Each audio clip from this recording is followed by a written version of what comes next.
Welcome to Truthful Manipulation. In a world where truth is bent, facts are framed, and influence is too often used without conscience, this podcast stands for something different.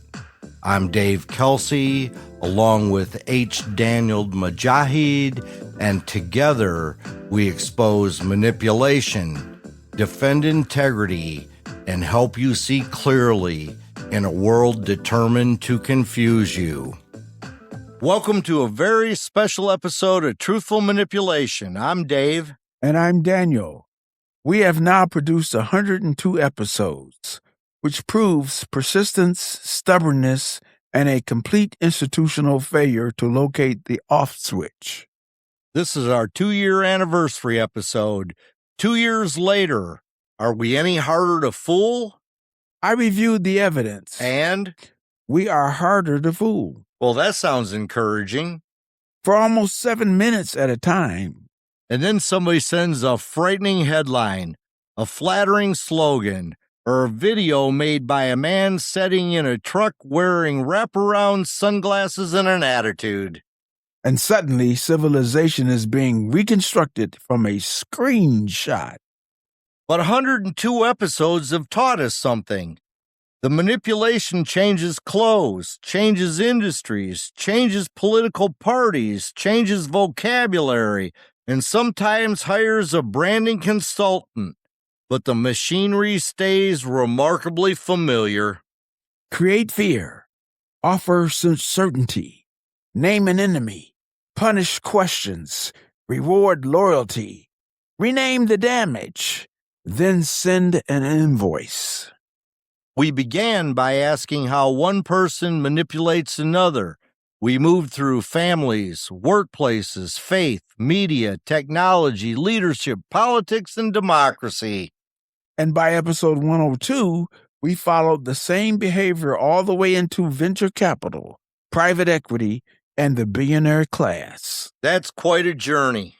From gaslighting at the dinner table to gaslighting with a leveraged buyout. The first one tells you the conversation never happened. The second tells you the layoffs are value creation. Both would prefer that you stop asking follow-up questions. So today, we're not simply celebrating 102 episodes. We're asking what those episodes added up to. What did we learn? What did we miss? What still fools us? And what happens when manipulation acquires enough money to buy the microphone, the building, the newspaper, the rules, and the committee investigating the rules? We'll revisit the patterns, laugh at absurdities, challenge ourselves, and end with a new anniversary test for the road ahead. And we will thank the listeners, including the ones who disagree with us. Especially them. Disagreement is healthy. Provided they listened past the title. A demanding standard in the modern economy. When we started, our purpose was not to create another show where two men yelled into microphones and declared democracy repaired. That market was already oversupplied. We wanted to examine how influence works when it becomes manipulation, how persuasion can respect dignity, evidence, and freedom. Ethical influence says, here's what I believe. Here is why. You remain free to decide. Manipulation says, here's what I need you to feel, and please don't look behind the curtain. The curtain is usually covering the invoice, the contradiction, or the person quietly changing the rules. Across every episode, we kept returning to the same human needs: safety, belonging, identity, certainty, approval, and hope. Those needs are not weaknesses. They are part of being human. But a manipulator studies them like handles on a suitcase. Fear becomes the handle. Flattery becomes the handle. Shame, urgency, loneliness, resentment, each can be used to move a person somewhere they would not calmly choose to go. That's why our first defense was never simply to be smarter. Intelligent helps, But intelligence can also become a very talented attorney for what we already want to believe. An educated person can still be manipulated. They may merely provide footnotes for the mistake. We talked about loaded language, false urgency, selective evidence, shame, blame shifting, false choices, hero worship, and the promise that only one person or group can save you. We talked about the lie that arrives dressed as loyalty. If you love me, you will not question me. If you belong here, you will not challenge us. If you are a good citizen, employee, believer, spouse, friend, or teammate, you will stay quiet. And we learned that silence is often sold as peace. It's not peace when one person gets comfort and everyone else has to swallow the truth. The first of 102 episodes kept returning to one basic principle. If your freedom to think, ask, verify, disagree, or leave is being reduced, influence is moving towards manipulation. And if the person reducing your freedom keeps calling it love, leadership, patriotism, faith, or efficiency, inspect the label and the behavior separately. Because a beautiful label can still be attached to an empty bottle. Then the show moved into a harder question. Why do people protect a lie after the evidence becomes obvious? Because admitting the truth can cost more than changing an opinion. It can threaten identity, status, friendships, community, and the story a person tells about themselves. If I admitted the leader lied, I may have to admit I defended the lie. If I admit the business was abusive, I may have to face the years I gave it. If I admit my group was wrong, I may fear losing the group. Facts are not always fighting ignorance. Sometimes facts are fighting eviction from the tribe. That's why we explored doubling down, blame shifting, cheating, denial, main character behavior, and leaders who believe accountability is something that happens to employees. The main character personality sees every other human being as supporting cast. Your pain is an inconvenient subplot. Your boundary is bad writing. Your evidence is a hostile review. And when cheaters cannot cheat their way out of the mess they created, they often do not become humble. They become creative. The timeline changes, the promises changes, the definition changes, and suddenly you're debating your tone while they drive away in the consequences. Accountability enters the room and they pull the fire alarm. Those episodes taught us not to confuse explanation with excuses. Psychology can help us understand why someone lies, dominates, humiliates, or refuses responsibility. But understanding the wiring does not require hugging the electrical fire. We can leave room for repair without surrendering standards. We can invite a person back to honesty without carrying them on their backs. And we can stop becoming a customer service for the lie. That may be one of the most important lessons across all 102 episodes. Don't let somebody else's refusal to face reality become your full-time occupation.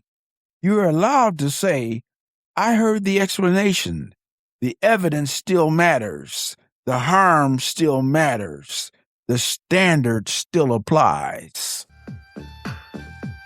After 102 episodes of asking who benefits, we did something unusual. Yeah, we organized the questions before Dave could add another 17 minutes of context. Truthful Manipulation, a roadmap to live by, is available on Amazon. It's designed to help you recognize manipulation, think more clearly, influence ethically, and protect your integrity when pressure arrives wearing a friendly smile. This is not a book about winning every argument. People who need to win every argument usually need a hobby and perhaps a nap. It's about seeing the warning signs, slowing down the emotional sales pitch, checking the evidence, and asking better questions. Especially the question that has appeared often enough to demand royalties. Who benefits? TruthfulManipulation.com for the link to purchase Truthful Manipulation, a roadmap to live by on Amazon, and for episodes, articles, and more. Buy it for yourself. Buy it for a friend. Buy it for the relative who begins every sentence with, "I'm not saying it's a conspiracy, but..." Life may not come with an instruction manual, but it should at least come with warning labels. And now back to today's episode. As the show developed, we switched from personal manipulation to leadership. What happens when people holding power prove they don't deserve the positions they hold?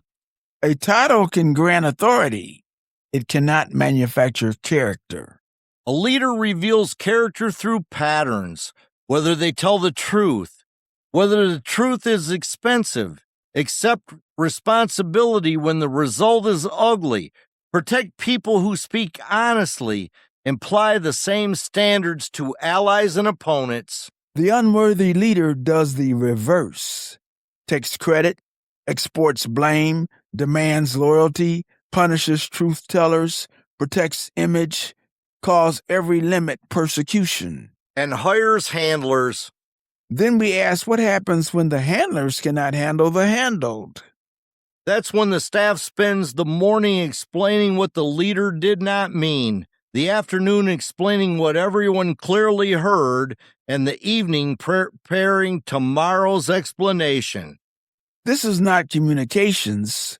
This is a hostage note with letterhead.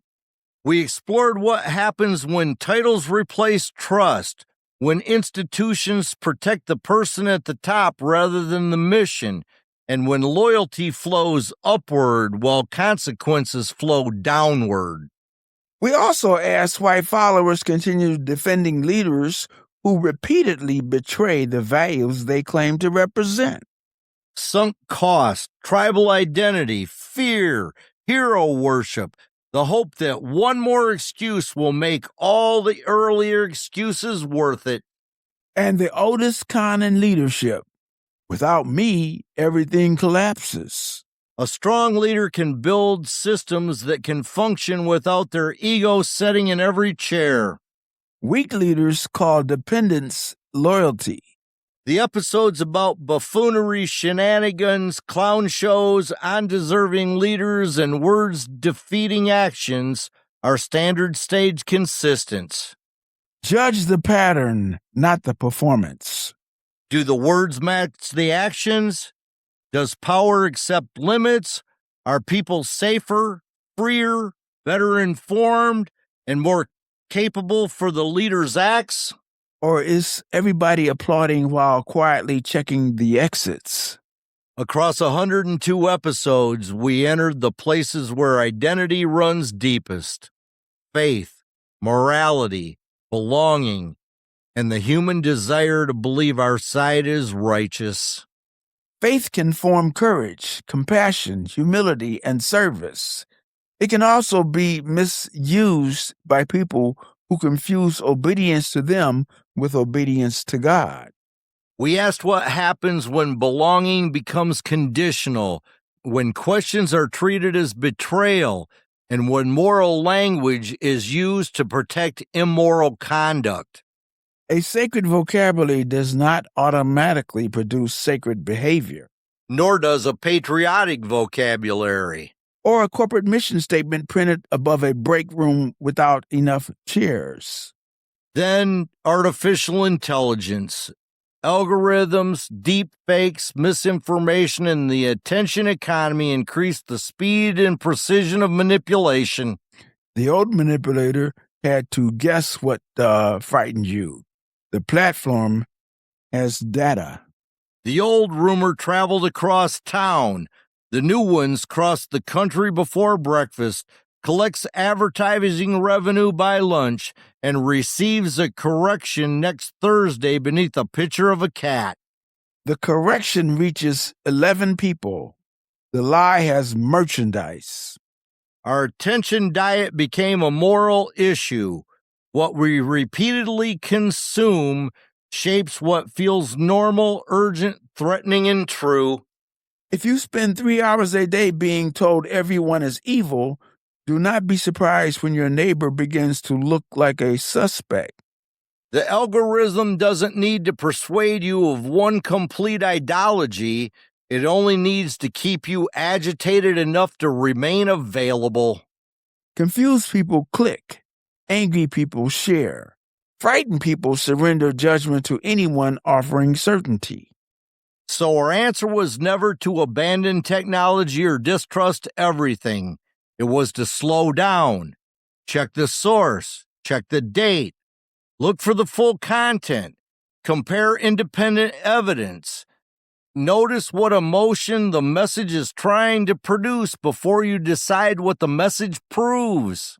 And remember, your thumb is not a first responder. You are allowed to wait before sharing. You are listening to Truthful Manipulation, where Dave and I have now spent 102 episodes asking questions powerful people hoped would be delayed until after the meeting.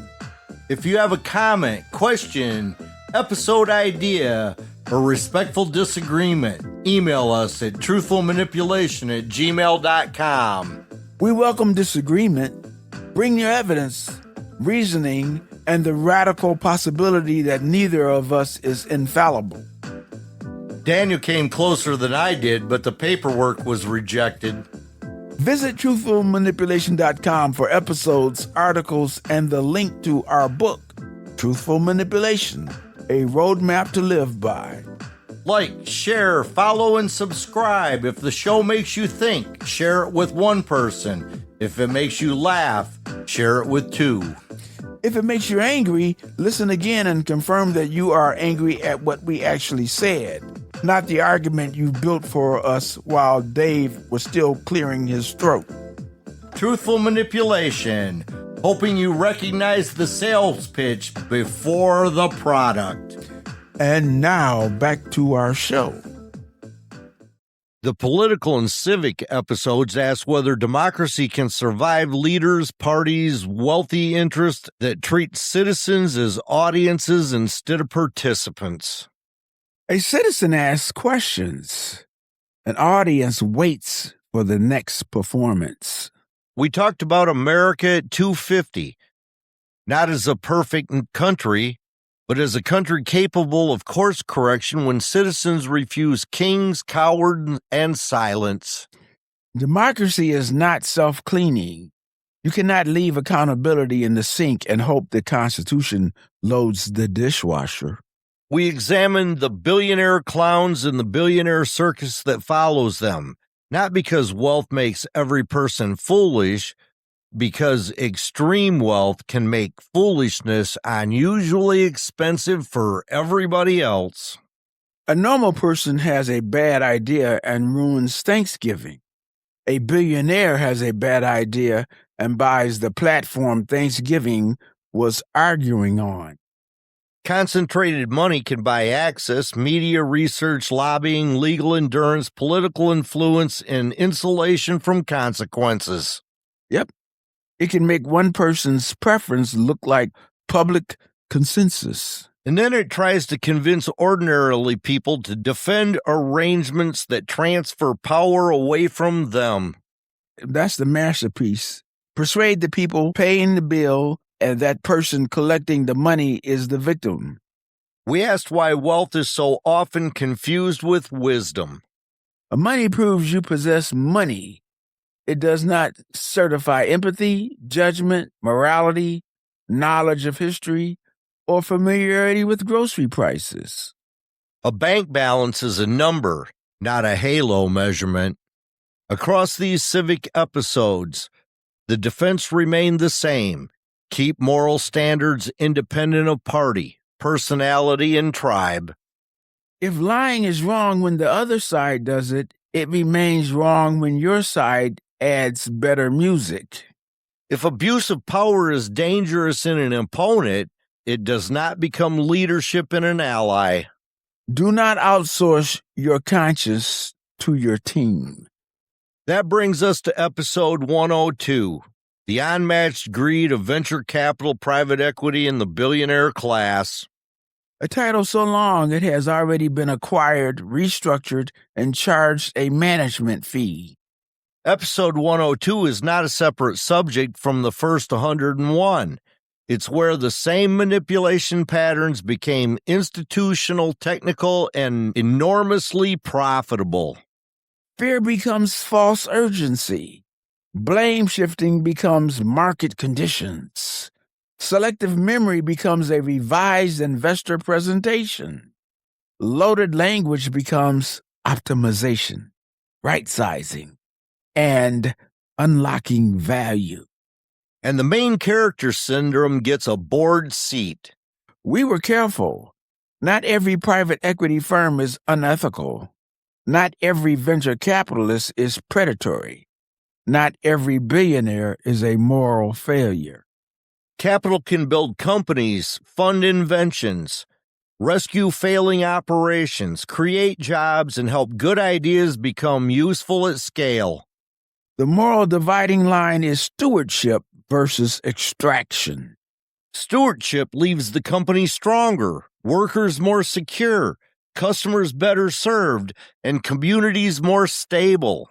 Extraction takes the cash, shifts the risk, leaves the debt, and calls the crater an exit. Episode 102 asks plain questions about polished transactions. Who carries the debt? Who receives the fees? Who loses the job? Who can walk away? And what remains 5 years later? Yep, because a spreadsheet is calm about suffering. It never misses a mortgage payment. It never tells a child why the family has to move. The investor calls it an exit. The town calls it home. We also examined the vocabulary of extraction. Layoffs become efficiency. Worse service becomes streamlining.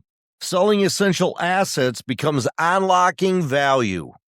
Now, if somebody says strategic realignment, check whether your job is being aligned with the parking lot. The company sells the building, leases it back, cuts the staff, borrows against the future, and awards the architect of the arrangement for creating value. That is not renovating the restaurant. That is selling the ovens and reporting record appliance revenue. Episode 102 gave the anniversary a sharper answer. Manipulation is not only about getting you to believe something false. It's also about getting you to accept an arrangement that harms you, because the language is complicated. The decision feels inevitable, and the people benefiting appear successful enough to be mistaken as wise. The first episode asked, how does somebody control your perception? Episode 102 asks, what happens when they also control the incentives, the vocabulary, the information, and the exits? That's the full arc of 102 episodes. The personal becomes institutional. The emotional pressure becomes economic policy. The lie gets a legal department. 2 years ago, we introduced blame shifting, outrage distraction, selective memory, false choices, and answering a question nobody asked. They remain in excellent health. But after 102 episodes, the Hall of Fame needs a new corporate wing. Our first inductee, the euphemism elevator. You enter on the ground floor with layoffs and arrive in the executive suite with workforce optimization. Same people losing jobs, better carpet. Second, the no alternative miracle. Executives insist there was no alternative immediately after every alternative affecting their own compensation was removed from the presentation. Sacrifice is unavoidable. And remarkably well targeted. It keeps landing on the people who were not in the room. Third, the complexity curtain. Make the financing so technical that workers, customers, journalists, and citizens feel unqualified to ask, what happened?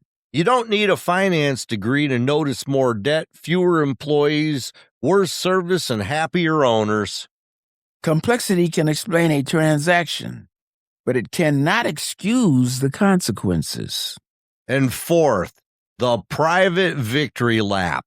When the deal succeeds, the reward is private. When it fails, the consequences become a community project. Capitalism on the way up, group assignment on the way down. And our Lifetime Achievement Award goes to the wealth equals wisdom illusion. A person becomes very rich in one field and is immediately asked to redesign education, a democracy, public health, transportation, human relationships, and even lunch. Success deserves attention. It does not grant universal expertise. A man can build a rocket and still give terrible marriage advice. And be a terrible human being on top of that. Or they can buy a social network and discover that the edit button was the easy part. The Hall of Fame teaches one thing. Manipulation survives by redirecting attention. So return to the original question. What happened? Who decided? Who benefited? Who paid? What standard was used? And would that standard be acceptable if the other side used it? Do not chase every parade float. They drive around the question. A quick anniversary reminder. If you want to comment, ask a question, disagree respectfully, or suggest one of the next 102 topics, email us at truthfulmanipulation@gmail.com. Visit truthfulmanipulation.com for episodes, articles, and the link to buy Truthful Manipulation, a roadmap to live by, available on Amazon. Please like, share, follow, and subscribe. Algorithms are powerful creatures, and if you don't feed them, they wander off. And recommend a 14-minute video explaining why your toaster is part of the deep state.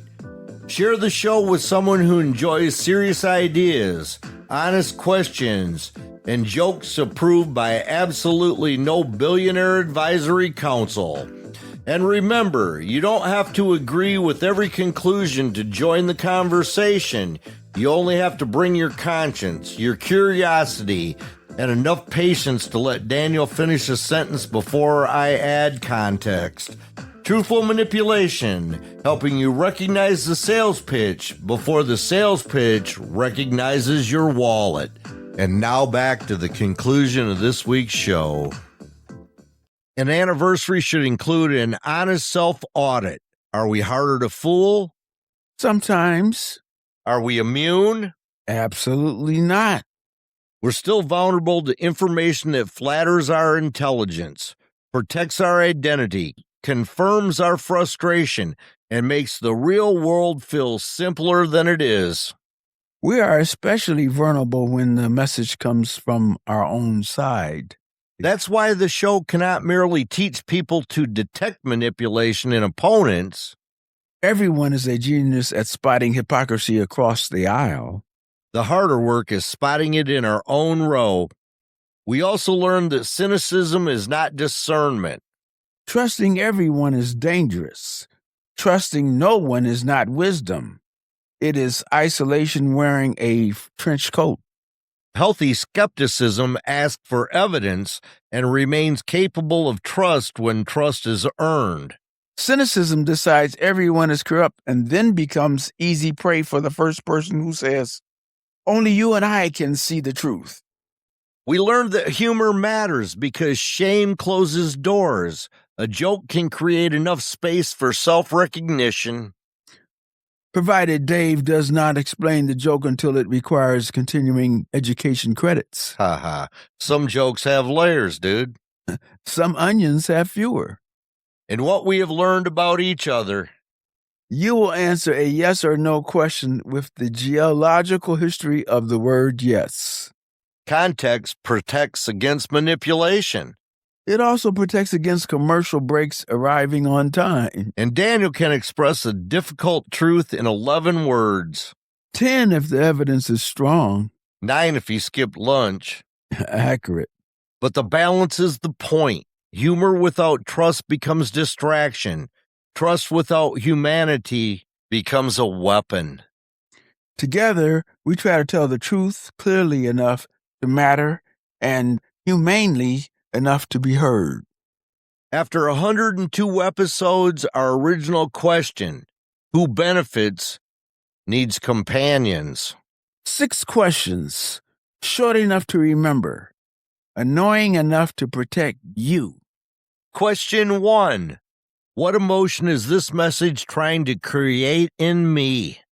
Fear, anger, pride, shame, urgency, resentment, or the warm glow of being told you are smarter than everyone else?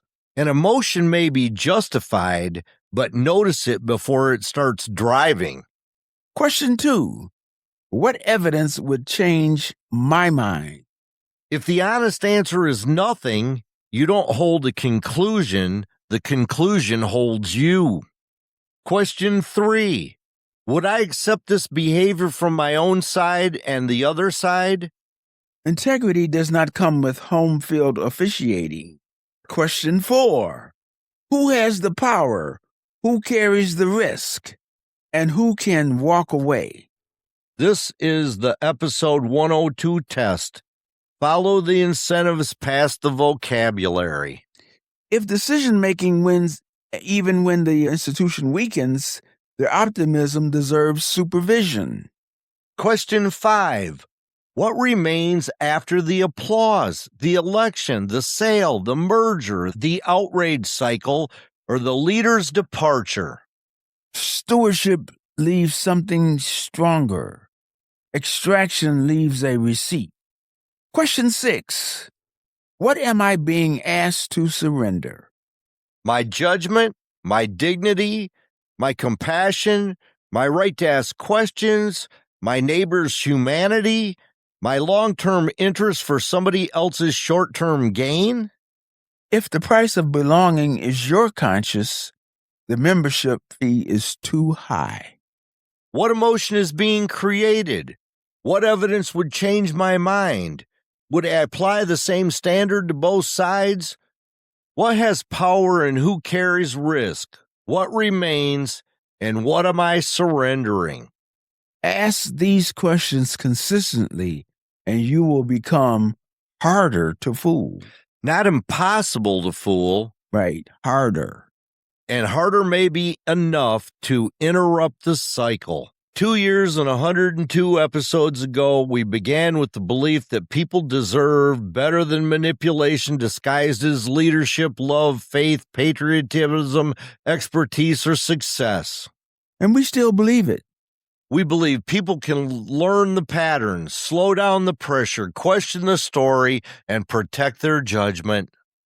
We believe disagreement can remain honest. Accountability can leave room for repair. Influence can respect freedom. And we believe humor can keep us human while we examine subjects that would otherwise make us throw the microphone into Lake Michigan. The microphone did nothing wrong. It knows what it heard. To every listener who stayed with us, shared the show, bought the book, challenged a point, sent an idea, or laughed at a line, thank you. To the listeners who disagreed with us, thank you too. A show about critical thinking should never fear thoughtful disagreement. It should fear lazy agreement much more. Episode 102 brought us to concentrated economic power, but the moral question stayed the same. What does power do when it believes nobody can stop it? Does it build, share, repair, accept limits, leave people and institutions stronger? Or does it extract, rename the extraction, and purchase applause? Wealth is not wisdom. Profit is not proof. Legality is not character. And loyalty is not silence. Faith is not control. Patriotism is not obedience to a personality. And a successful exit doesn't prove everyone survived the journey. So for the past 2 years, tell the truth. Keep your humor. Don't panic. Do not surrender. And don't become customer service for the lie. Do not let your side become your conscience. Ask who benefits. Ask who pays. Ask what remains. And when somebody tells you the arrangement is too complicated to question, that's when the questions should get simpler, clearer, and louder. I'm Daniel. And I'm Dave. This has been the 2-year anniversary of truthful manipulation. 2 years later, are we any harder to fool? Yep. You sound confident. Ask me again after I read the comments. Thanks for listening. Keep asking questions. Check the facts. Protect your judgment. And never confuse a better sales pitch with a better truth. And that brings us to the end of another episode of Truthful Manipulation, the show where we question the story, examine the motive, and occasionally wonder how certain people manage to put on their shoes without a communications director. It's an impressive operation.